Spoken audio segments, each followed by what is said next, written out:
Salutare! În acest episod voi pregăti un preparat tradițional iranian numit Tachimpolo Bamor, ceea ce înseamnă un orez cu condimente, pui, dar va fi un orez mai inedit, va avea o crustă din orez cu șofran, gălbănuși de ou și cremă de iaurt. Alături de acest preparat voi face și o cremă de iaurt cu spanac și mentă.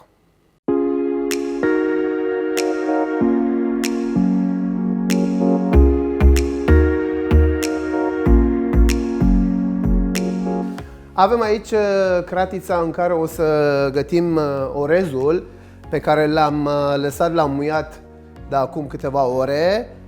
Are vreo 3 ore la muiat. Este orez basmati care a fost spălat în prealabil în 4 ape. Prima apă cu sare, restul fără sare.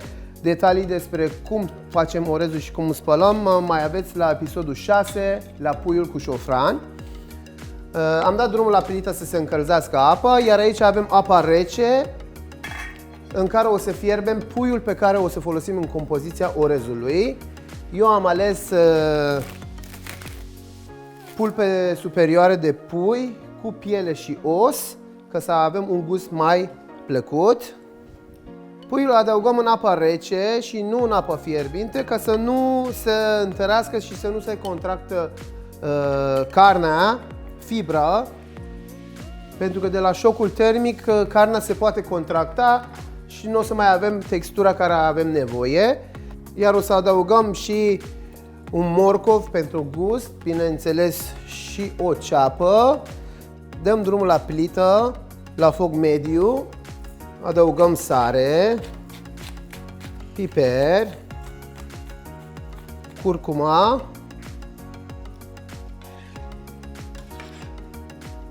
apa pentru orez fierbe, scurgem apa în care a stat orezul la muiat și adăugăm orezul în cratiță, adăugăm sare. În cazul de față nu contează cantitatea de apă, pentru că o să fierbem orezul muiat în apă, cât să fie fiert, dar să rămână al dente. Și aruncăm excesul de apă și punem orezul cu restul de ingrediente la abur. În funcție de orezul basmati pe care folosim, fierbem circa 10 minute. Important este să gustăm și să avem un bob fiert, dar al dente. Îndepărtăm spuma de la pui ca să nu afecteze gustul. Punem capacul și lăsăm să fiarbă la foc mic. Amestecăm și în orez. Ca să se adune spuma într-o parte, putem da crăticioara într-o parte, astfel spuma se strânge într-o singură parte. Orezul este fiert și al dente. Oprim focul și trecem orezul prin sită și îl cletim cu apa rece ca să oprim procesul termic. Avem orezul semi-fiert și răcit, avem puiul fiert, oprim focul, scoatem pulpele,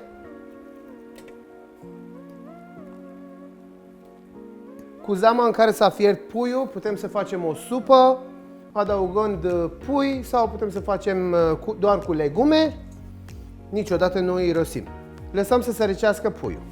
Avem puiul gata, are această culoare minunată de la curry și curcuma. Am ales varianta de pui cu piele, ca să avem un gust mai plăcut.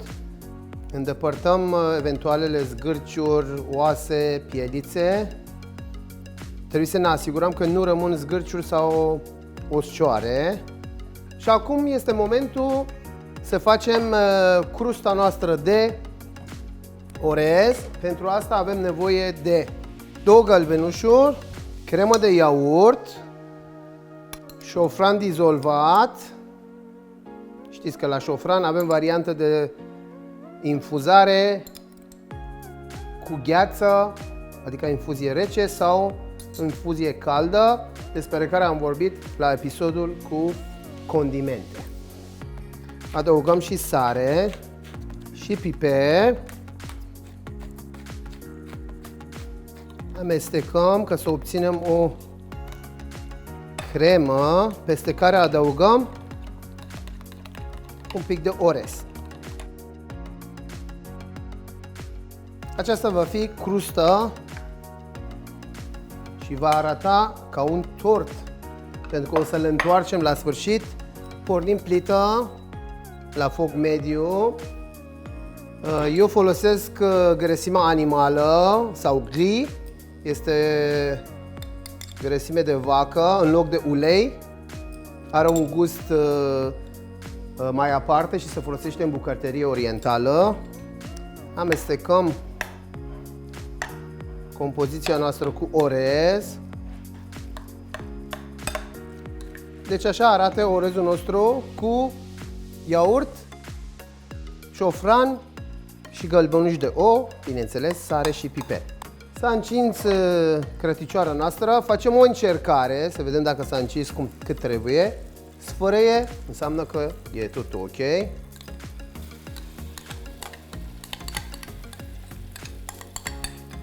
Adăugăm crustă și întindem pe toată suprafața și lăsăm focul mic. Acum adăugăm orezul nostru simplu, alt strat de orez. Peste pui adăugăm curry. Așezăm puiul peste orez. Încercăm să așezăm în centru. Adăugăm și niște fistic pai. Putem să adăugăm și fistic mărunțit. Aici avem migdale pai, care poate să fie înlocuit cu fulgi de migdale. Și venim cu restul de orez peste pui. Am pus doar în mijloc în ideea să se facă priza pe margini și să putem să scoatem ca un tort. Nu rămâne decât să tasăm și să aplatizăm, să creăm un orez compact și uniform. Prosopul ajută să se creeze abur și absorbe excesul de abur și lăsăm la foc mic să se gătească la abur pentru 20-30 de minute, asta în funcție de cantitatea de orez pe care folosim. Între timp ne apucăm să facem cremă de iaurt cu spanac și mentă. Pentru cremă de iaurt avem nevoie de spanac, ceapă verde și câteva frunze de mentă pe care le tocăm mărunt.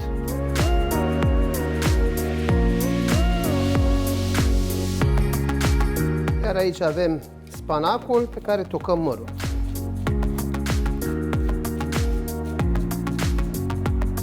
La această salată putem folosi și spanac blanșat sau spanac la conservă, dar eu am ales varianta de spanac proaspăt ca să avem o textură crocantă. Adăugăm mentă peste cremă de iaurt, ceapă verde și spanacul. Punem și petale de trandafir uscate.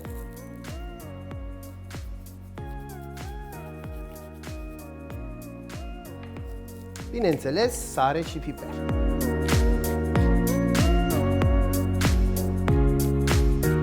Și un pic de ulei de măsline pentru a da o textură mai cremoasă salatei noastre. Amestecăm. Este o salată super fresh și răcoritoare. Cantitatea de verdeață putem să reglăm după gustul nostru. Mie îmi plac verdețurile și de asta am pus așa mai mult. Cam asta e consistența. Au trecut cele aproximativ 20 de minute. Acum adăugăm un pic de unt pentru un gust mai intens. Untul ăsta care se topește dă și un gust mai bun, iar ajută să se desparte crustă și să avem o crustă crocantă și lucioasă. Lăsăm capacul pentru încă câteva minute cât facem sosul nostru pentru orez. Și pentru asta dăm drumul la plită, la foc mediu, adăugăm un pic de ulei de măsline, untul, bineînțeles sare, piper. Doar trebuie să topim untul și să adăugăm un pic de șofran dizolvat pentru culoare și gust, un pic de zahăr brun și agrișele uscate. Doar trebuie să se înmoaie și să avem un sos dulce acrișor. Oprim focul și la sos și la orez. Și ne pregătim pentru montaj. Și acum vine momentul adevărului. O să avem nevoie de o farfurie plată.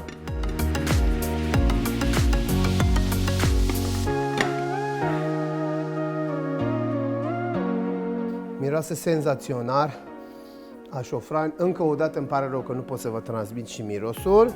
Iar o să adăugăm și sosul nostru de unt și agrișe.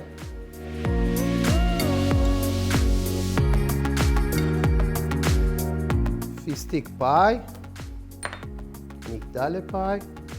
Și aici avem cremă de iaurt cu spanac și mentă, pe care îl decorăm cu mentă și petale de trandafir. Și peste orez adăugăm niște microplante de mazăre. Rețetă completă cu ingrediente și gramaje o găsiți în descriere.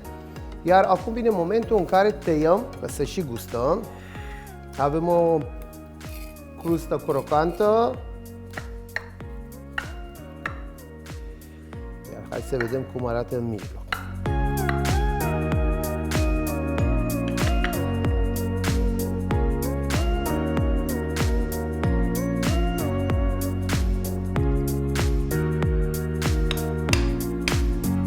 Crustă, agrișe, fistic, orez și pui.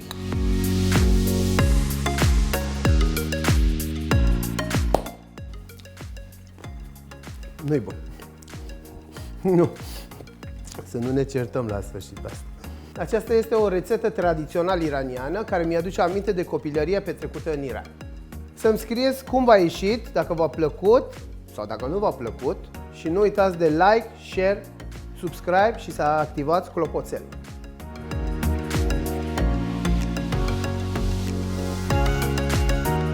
Ne lipsi tu sare.